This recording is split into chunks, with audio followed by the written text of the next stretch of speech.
Hi, Jeff here with the Apex team at Keller Williams Integrity Realty. Just coming to you this morning to explain a brand new document, a guide from RECO that must be read and reviewed by every single person that transacts in real estate, whether it be a first-time buyer, an investor, whether you bought 1,000 houses or this is your first one.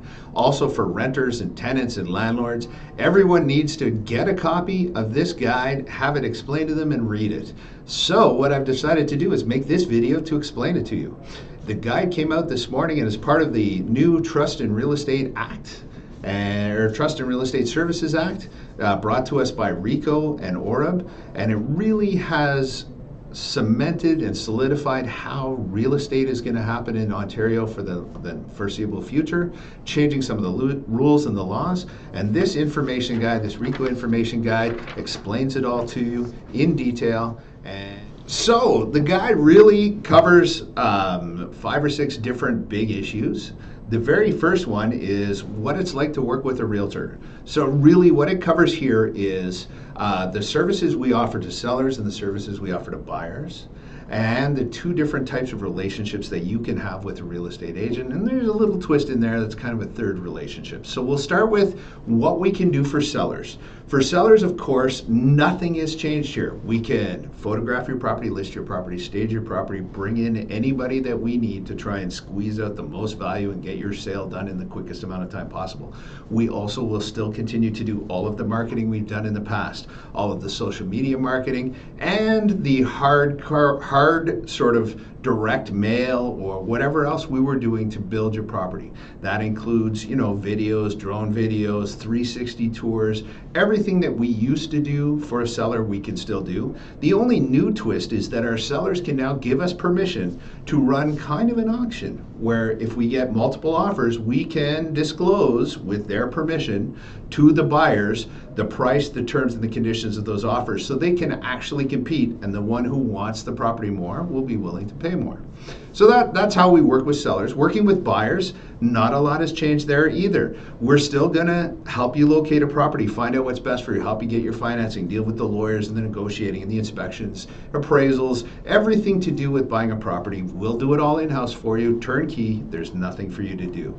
The big difference here now is how the relationships work with the agent. So they've come up with 2 different distinct relationships. We have a client relationship where we have a duty to our clients to do everything in their best interest. It's a fiduciary responsibility, means that we have full disclosure, we protect their confidentiality. Everything we do is for the interest of our client.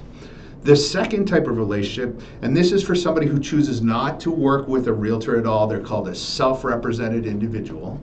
And for those people, we really have our hands tied here on what we're allowed to do. The board has really wanted to give, and the government has really wanted to give clarity to people as to who's working for who in a relationship.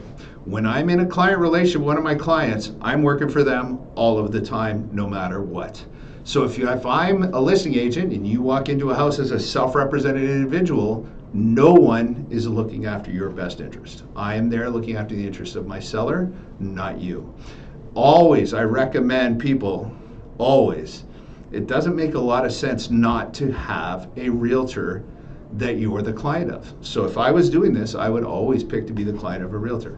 Now, if you do choose to be a self-represented individual, I recommend, and the board recommends, that you get some third-party advice, whether it be a lawyer or a knowledgeable person to help you, guide you through the whole process, including the contract law, the negotiations, and everything else that might come up. Really what they've done here is made it so that it makes a whole lot of sense to be a client of a realtor and not a whole lot of sense to be a self-regulated individual. The second thing they've done is they've made a twist, and this is to handle multiple representation, where let's say I list a house and I also have a buyer. In that case, I cannot do a good job representing both parties. I can't look after the best interests of my seller if I'm also representing the buyer. And so that would be called a multiple rep situation. And they've come up with a new designation where somebody can either be the client of a brokerage, or they can be the client of a designated agent. The way I will be handling business, Anthony and I, is we will become our client's designated agents. That way we are the agent that is solely responsible for their best interests.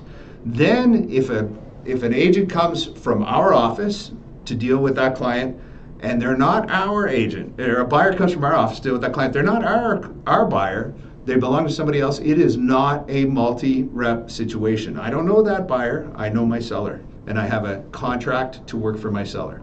So that's kind of how that's going to work. The next big issue, so now we've got the client relationships.